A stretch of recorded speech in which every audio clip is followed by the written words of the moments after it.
So amortization is essentially cost recovery for intangible assets, okay? Depreciation is just cost recovery for tangible assets, okay? And you can see that we have a variety of types of intangible assets. It's important to note that tax treatment of intangible assets and financial accounting treatment of intangible assets is not the same, okay? And so it is a source of book to tax differences, these differences in treatment, okay? So I want to talk about these generally, and we're not going to get too much in the weeds at this level. So here we go. So you've got 4 basic categories of intangible assets, okay? So you've got these Section 197 intangibles. You have startup expenditures and organizational costs. You have research and experimentation costs, and you have patents and copyright, okay? Now, I guess unfortunately, each of these items is treated a little bit differently from a tax perspective, okay? So what I'm going to do is talk just basically about each of the treatment, and then we'll look at a chart on the next couple of slides. So I'm going to move things around a little bit just so we have enough room, okay?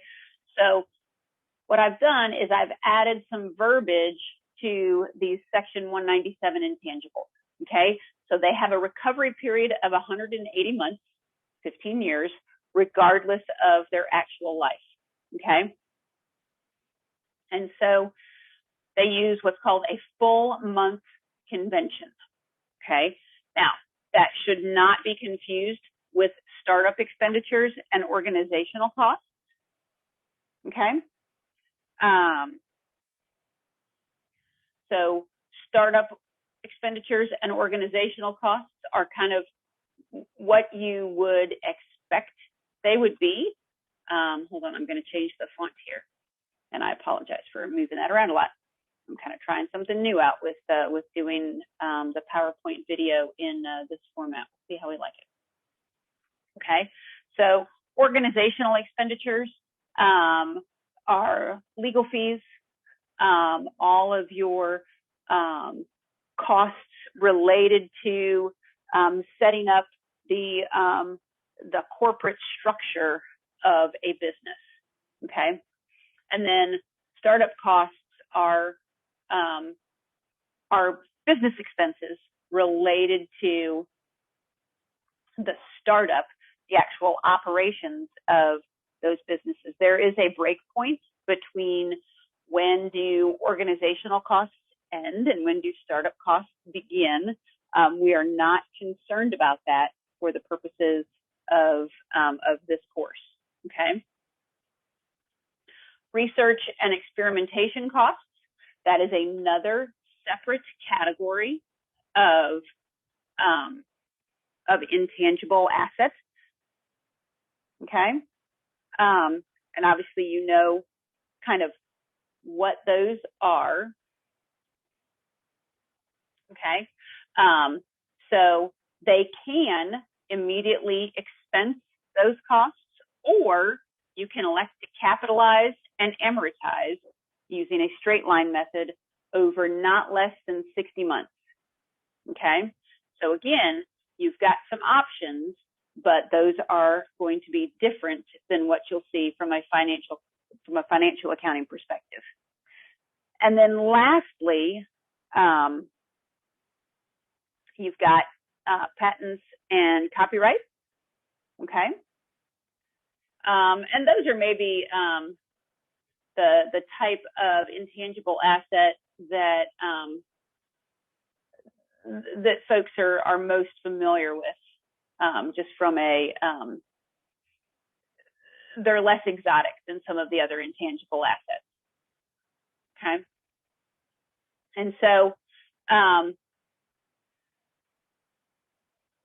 when you have a patent or a copyright, how it's amortized depends on whether the patent or copyright was purchased or whether it was something that that business created, okay? And so if you purchase a patent or a copyright, you're amortized over the rest of its remaining life, okay? If it's self-created, then you amortize over the shorter of the legal life or the remaining useful life, okay? There are a couple of charts in your books. Here is the first one. And so this is Exhibit 1014. And this gives you the recovery period, right? The type of asset that you're talking about, the recovery period, the methodology, okay? The convention. And then it also talks about the financial, accounting treatment, very, very generally speaking, okay?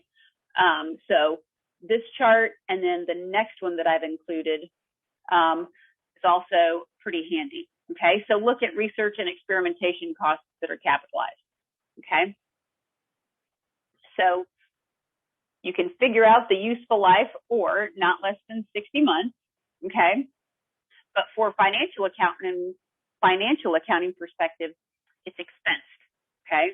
So these are obviously going to be a large source of book to tax differences between financial accounting and the tax treatment, okay? That is all we are concerned about from an amortization perspective in this chapter, okay? We are not going to get into a lot of detail on amortization because there are some very particular nuances and they're very industry related. So it's important for us to understand the big picture with amortization at this point. All right, that's it for amortization. Thanks.